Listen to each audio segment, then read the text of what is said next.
열왕기하 5장 1절로부터 14절입니다.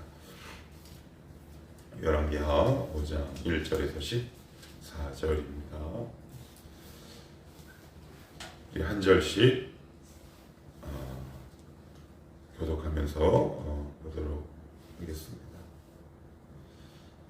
자, 1절을 제가 읽습니다. 아람 왕의 군대 장관 나아만은 그의 주인 앞에서 크고 존귀한 자니 이는 여호와께서 전에 그에게 아람을 구원하게 하셨습니다. 그는 큰 용사이나 나병 환자더라. 전에 아람 사람이 떼를 지어 나가서 이스라엘 땅에서 어리소녀 하나를 사로잡음에 그가 나아만의 아내에게 수종들더니 그의 여주인에게 이르되 우리 주인이 사마리아에 계신 선지자 앞에 계셨으면 좋겠나이다. 그가 그 나병을 고치리이다 하는지라.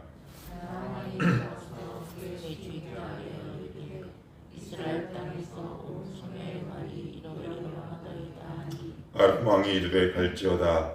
이제 내가 이스라엘 왕에게 그를 보내리라 하더라. 나아만이 곧 떠날새 은 10달란트와 금 6,000개와 의복 10벌을 가지고 가서 이스라엘 왕에게 그 글을 전하니 이르시되 내가 내 신하 나아만을 당신에게 보내노니 이 글이 당신에게 이르거든 당신은 그의 나병을 고쳐 주소서 하였더라. 이스라엘 왕이 그 글을 읽고 자기 옷을 찢으며 이르되 내가 사람을 죽이고 살리는 하나님이냐? 그가 어찌하여 사람을 내게로 보내 그의 나병을 고치라 하느냐? 너희는 깊이 생각하고 저 왕이 틈을 타서 나와 더불어 시비하려 함인 줄 알라 하니라. 하나님의 사람 엘리사가 이스라엘 왕이 자기 옷을 찢었다는 듣고 왕에게 보내 이르되 왕이 어찌하여 옷을 찢었나이까?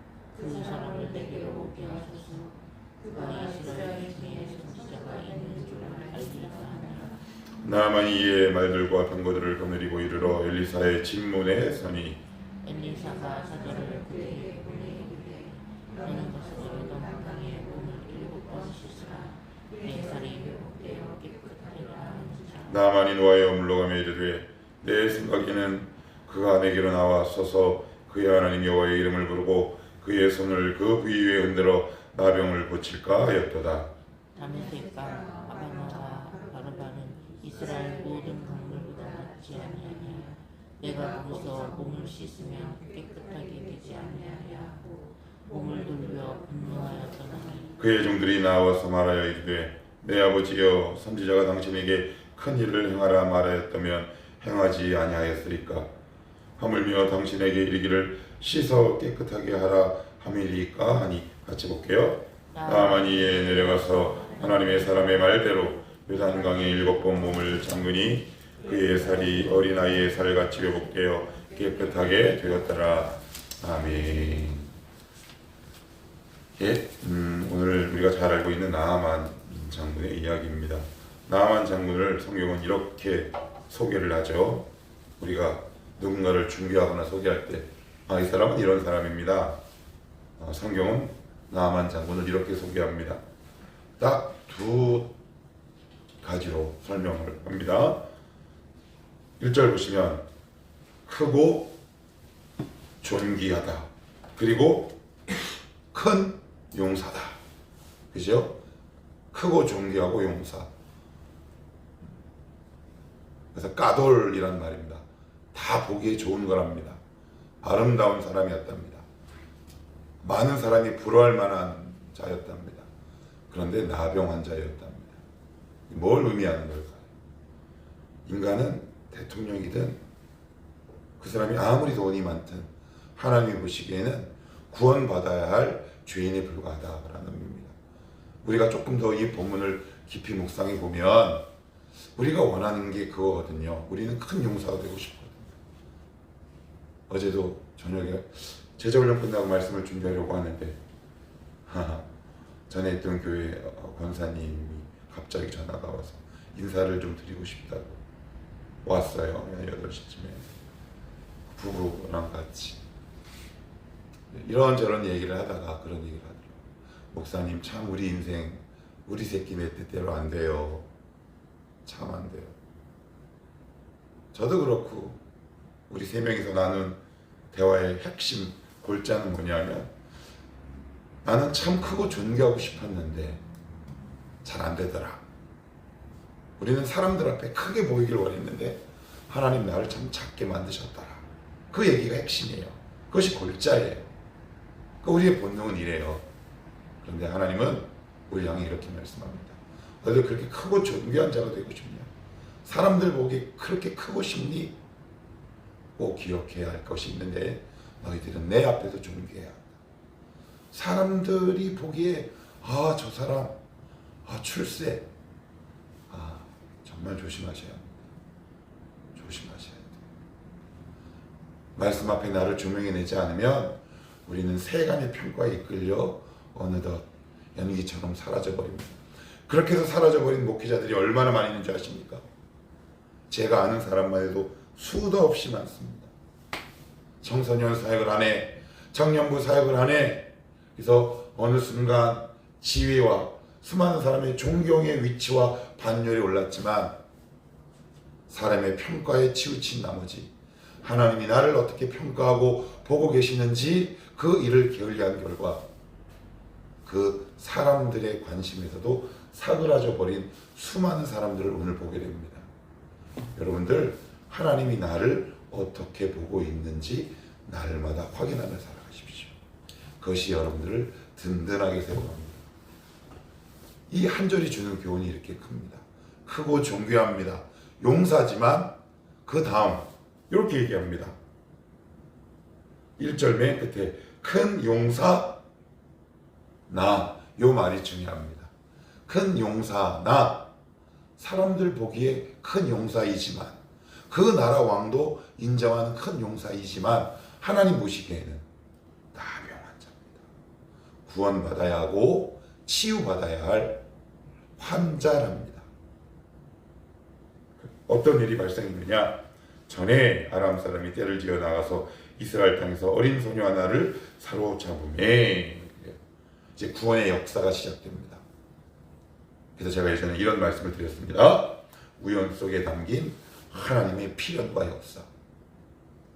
우리의 우연 속에 우리가 그냥 흘려보낼 만한 작은 일들 가운데 하나님의 필연이 있습니다. 하나님의 은혜를 우리는 다 깨달을 수 없어요. 하나님의 은혜를 다 깨달으면 불가능합니다. 우리는 내가 인지하고 내가 이해할 수 있을 만한 은혜만 압니다.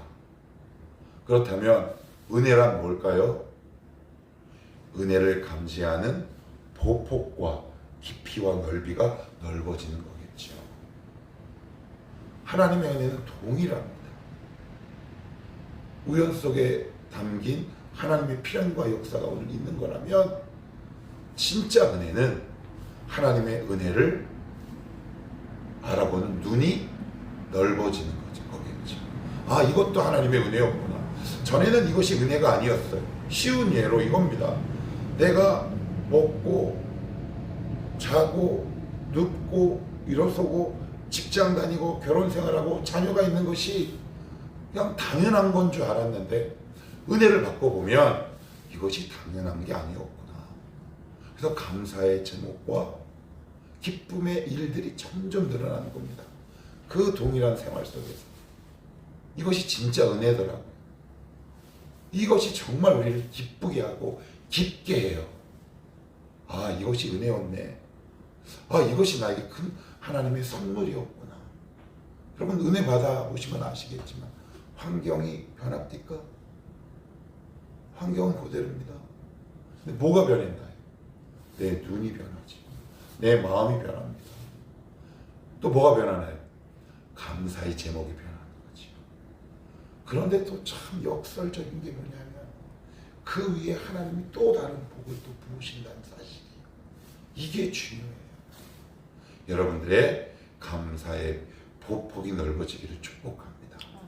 그것이 은혜 받은 자의 놀라운 역사의 열매입니다. 인간의 우연 속에 담긴 하나님의 필연과 역사가 있습니다. 근데 우리는 그것을 다, 여러분, 나만이 어린 소녀 하나가 자기를 구원할 줄 알았을까요? 몰랐을까요? 전혀 몰라요. 그럼 우리는요? 몰라요. 지금도 하나님이 우리 물밑에서 일하고 있습니다. 성훈이 정신 차리고, 졸지마, 시간 아껴, 침 닦고, 힘내서 기도해. 진성 졸면 어떡하냐 인마, 정신 차려. 그치? 아무튼 그래요. 은혜는 받으면 받을수록 기쁨의 깊이와 넓이가 넓어집니다. 자, 그 다음에 여기 보시면 이런 말이 나와요. 그 여아이가, 여기서 여종은 되게 어린애예요. 10대 초반에서 중반 정도 아이를 가리키는데, 그 이야기를 들은 그 여아이가, 주인이 그 여종이 이렇게 얘기합니다. 뭐라고 얘기해요? 3절에 사마리아에 계신 선지자 앞에 계셨으면 좋겠나이다. 이게 무슨 말일까요? 우리 쉽게, 아주 쉬운 말로, 아유 그거 우리 목사님한테 가면 되는데, 아니면 아유 이거 유종석 집사님한테 기도 부탁하면 되는데, 아니면 그 우리 음단 집사님 만나게 해서 대화하면 해결되는데, 이거 아니겠습니까? 더 깊은 뜻이 있죠. 뭘까요? 당신 문제 예수 만나면 해결돼요. 근데 왜 우리는 입도 뻥끗 안 하죠? 우리는 입도 뻥끗 안 합니다. 내가 경험해 놓고, 나는 주일마다 그 기쁨이 있는데, 내가 모든 만나는 사람이 이 문제가 있음에도 불구하고 우리 가운데 두려움의 영에 꽉 사로잡혀 있어요. 저는 그것들을 요즘 많이 보게 되고, 하나님의 것들을 많이 느끼게 하십니다. 하나님, 저를 비롯한 우리 교회 모든 성도들이 복음을 전하는 두려움에서 해방되게 하옵소서. 너무 점잖게 믿는 것은 아닌가. 그렇다고 상스럽거나 그렇다고 천박하게 믿으라는 이야기가 아닙니다. 내가 경험했다면 이렇게 얘기해야 되지 않겠습니까? 너 있잖아, 나도 그런 문제를 예전에 겪어봤는데, 나 있잖아, 교회 다니고 예수 믿고 나서 이런 문제가 풀렸다. 너 한번 가까운 교회에 나가보지 않을래? 아니면 우리 교회에 나가보지 않을래? 라고 얘기해 본 적 있으십니까? 그런데 오늘은 어린 소녀가 그랬답니다. 확신에 찬 거겠죠. 한번 볼까요? 3절에 우리 주인이 사마리아에 계신 선지자 앞에 계셨으면 좋겠나이다. 히브리 원어는 이런 뜻이에요. 이거 반드시 해결될 텐데 라는 뜻인 거예요. 이 아이가 경험하고 본 게 있었나 봐요. 들은 게 있었나 봐요. 여러분, 본 게 없으십니까? 들은 게 없으신가요? 경험한 게 없으십니까? 그런데 왜 잠잠하십니까? 여러분을 입을 꾹 다물게 하는 그 두려움으로부터 여러분들 자유케 되기를 원합니다. 입술을 열어 담대하게 복음을 전할 때 하나님 우리에게 주시는 놀라운 은혜와 축복이 있어요. 마가복음 16장을 한번 찾아봅시다. 마가복음 16장입니다.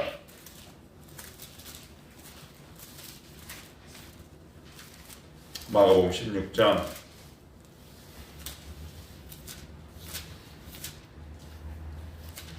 16장 맨 끝절이에요. 16장 20절. 자, 신약성경 85페이지 마가복음 16장 20절입니다. 찾았죠? 같이 봅시다. 시작. 제자들이 나가 두루 전파할세 주께서 함께 역사하사 그 따르는 표적으로 말씀을 확실히 증언하시니라. 그래요. 주님이 함께 하셔서 역사하셨답니다. 뭐 할 때? 전파할 때. 뭐 할 때? 입술을 뗄 때. 뭐 할 때? 두려움에서 벗어나 복음을 증거할 때.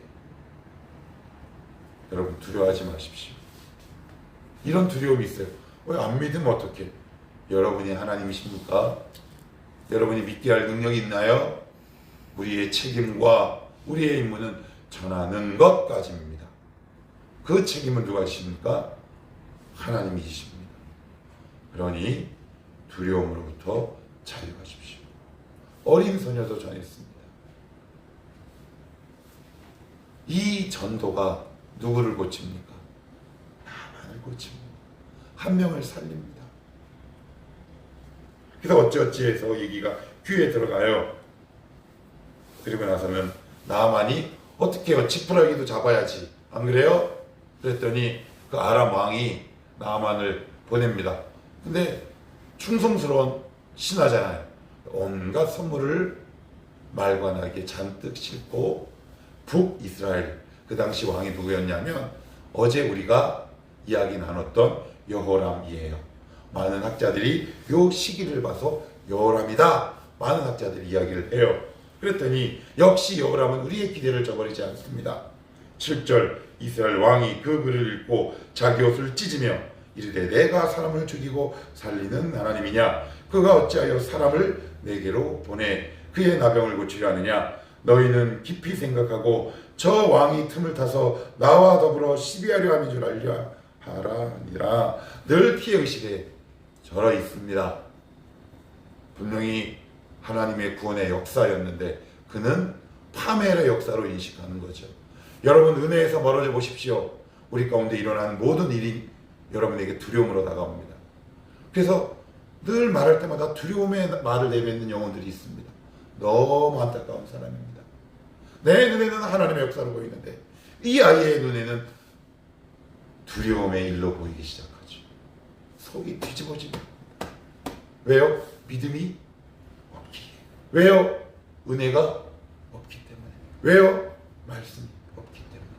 이게 옷을 찢고 가슴을 찢을 일입니까? 찬양해야 할 일입니까? 찬양해야 할 일이죠. 여호람은 하나님과 친하지 않았습니다. 하나님의 말씀이 없던 자였습니다. 은혜가 사라져버린 자였습니다. 그런 자에게 하나님의 모든 호의는 자기를 죽이는 행위로 비춰지는 겁니다. 혹시 제가 그렇지 않습니까? 지금 혹시 저와 여러분이 그런 상황이라면 한 가지 방법밖에 없죠. 주님, 나의 죄를 용서하옵소서. 은혜 받게 하옵소서. 여러분, 은혜가 있는 사람입니까? 예, 은혜가 있는 사람이겠죠. 감사합니다. 하나님은 늘 우리에게 호의와 은혜를 베푸십니다. 그런데 내 안에서 말씀과 은혜가 사라지면 그 호의와 은혜가 무엇으로 보여진다? 나를 해치려 하는 하나님의 호의가 아니라 악의로 느껴지는 것. 그것이 인간의 본능이다. 꼭 기억하며 살아갑시다. 그래서 은혜는 떨어지지 말아야 돼. 기도의 불이 사그러들지 않아야 돼. 이것이 성도의 책임인 거죠. 그랬더니 그 이야기를 들은 엘리사가 뭐라 그래요? 아이고 답답한 제 버전. 그러면 그 사람을 나에게 보내시오 라고 해서 딱 갑니다. 그랬더니 나만이 가요. 그랬더니 10절, 엘리사가 사자를 그에게 보내 이르되 너는 가서 요단강에 몸에 7번 씻으라. 내 살이 회복되어 깨끗하리라 하는지라. 여기 보면 재밌는 말씀이 있어요. 엘리사가 말했어요? 아니면 사자를 보냈어요? 종을 보냈어요? 사자. 엘리사의 그 종이 누구 있을까요? 게, 하, 시일 거예요 아마. 근데 여러분, 북이스라엘이 높아요? 아람이 높아요? 아람이 훨씬 힘이 세요. 그러면 약소국에 더군다나 대소신료나 왕도 아니고 그냥 선지자인데, 일반 목회자인데 버선발로 나와야 되지 않겠습니까? 아, 멋있다 엘리사. 하나님, 이 목사도 이렇게 살게 하옵소서. 위력 있고 힘 있는 자라고 굽신하지 않게 하옵소서. 여러분, 그렇게 위해서 저를 기도해 주시겠습니까? 딱 앉아가지고 야 갔다 와 라고 하는, 이거 굉장히 예의가 없어 보이시죠? 하나님의 권위가 왜 일개 장관의 권위보다 못합니까? 그게 목사의 기쁨이요 특권 아닙니까? 어떤 목사님이 예전에 전두환이 어떤 예배당을 쳐들어갔어요. 그랬더니 다른 목사들은 그 전두환의 그 힘 앞에 살살 빌었대. 그런데 그 목사님 두 눈을 부릅뜨고 거룩한 하나님의 집에서 나온다. 여기는 예수 믿는 거룩한 자들이 오는 곳이다라고 호통을 쳤다는 책을 예전에 제가 본 기억이 있습니다. 아, 멋있다. 그게 목회자의 특권이라는 생각합니다.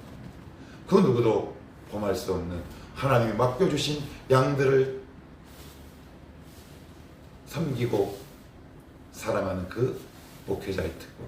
저만 있나요? 여러분도 있는 거죠. 그래서 뭐라고 얘기해? 요단강에 7번 몸을 씻어. 그 얘기를 들은 나아만이 노했어요. 왜 노했을까요? 어제 우리가 한번 나눴는데 구체적으로 보시면 11절 노하여 물러가며 이르되, 그 다음 단어가 중요해요. 뭐라고요? 내 생각에 잡혀있는 사람은 하나님 왜 내 생각대로 이렇게 치유하지 않으세요? 하나님 왜 내 생각대로 이 문제를 해결하지 않으세요? 라고 얘기합니다. 왜 하나님이 여러분 생각대로 일해야 합니까? 그럼 여러분이 하나님 가서 하셔야 합니다. 하나님은 당신의 방법대로 구원의 역사를 이루십니다. 내 생각에 갇혀있으면 우리 안에 분노가 일어납니다. 여러분 분노가 일어났지요? 근데 거의 대부분 언제 화가 납니까? 내 생각과 뜻대로 되지 않을 때. 그래요. 성경은 우리를 알고 이 말씀을 보내십니다. 진성아, 너 왜 화를 내 이놈아? 내가 네 생각대로 일해야 되냐? 내가 너의 종이더냐? 네가 나의 종이다. 그죠? 그래요. 그래서 우리가 깨어있는 게 중요하죠. 눈이 열리는 게 중요하겠죠?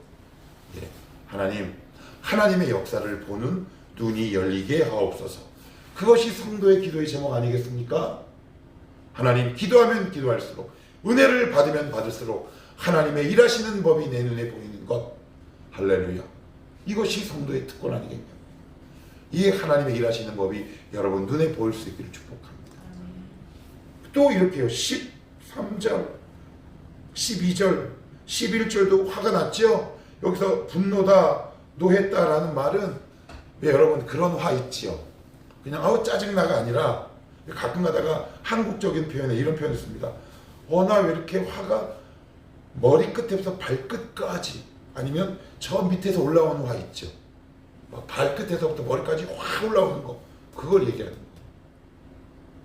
왜? 내 생각 때문에. 왜?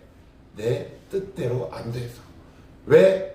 하나님이 내 생각과 뜻대로 움직이지 않아서. 우리가 화나는 건 이것 때문에 화나는 겁니다. 하나님의 거룩한 일이 중단돼서 화나는 일은 거의 없어요. 혹시 여러분 그렇게 해서 화내보신 적 있나요? 저는 많이 없었어요. 제가 내는 화, 분노는 내 생각과 뜻대로 하나님이 일하시지 않아서 화냈어요. 그래서 우리는 죄인입니다. 그래서 하나님의 은혜가 필요합니다. 동의하십니까? 전 동의할 수밖에 없어요. 그랬더니 그 종들이 훨씬 나아. 13절 그의 종들이 나와서 말하여 이르되, 쉬운 얘기를 이거예요. 설득하고 우쭈쭈 해준 거예요. 아이고 선지자가 말하는 것을 한번 들어보시지 않겠습니까? 믿져야 본전 아닌가요? 그랬더니 뭐 어떻게 선택의 여지가 있어요, 없어요? 다시요. 선택의 여지가 예, 하나님이 일하시는 방법 가운데 하나, 스텝 1, 여러분의 선택의 여지가 없게 하세요. 왜요? 선택의 여지가 있으면 우리는 다른 선택지를 찾아요. 우리는 그렇게 완악해요. 제가 오늘 이 자리, 이 청월함 교회에 올 수 있는 건요, 저에게 청월함 외에는 선택지가 없었어요. 그런데 하나님은 이곳에서 하나님의 은혜와 영광을 보게 하셨어요. 영광입니다. 감사합니다. 이 목사는 그런 놈입니다. 여러분은 안 그런가요? 예, 하나님 일하시는 방법 가운데 하나, 어떻게 일하신다? 선택지가 없게 하신다. 그랬더니 14절 나아만이 이에 내려가서 하나님의 사람의 말대로 요단강에 7번 몸을 잠그니 살이 어린아이의 살같이 회복되어 깨끗하게 되었더라. 이거 누가 고치셨습니까? 하나님이 그 구원의 역사 첫 스텝이 뭐였습니까? 어린 소녀 하나. 그죠? 하나님의 구원의 역사는 지금도 시작됩니다. 물 밑에서, 우리 눈에 보이지 않는 그 곳에서 하나님의 구원의 역사는 시작됩니다. 그러니 여러분들 이렇게 기도하십시오. 하나님, 제가 은혜 받으면 받을수록 하나님의 일하심을 믿는 믿음이 더 생기게 하옵소서. 그럴 때 우리의 삶이 담대해집니다.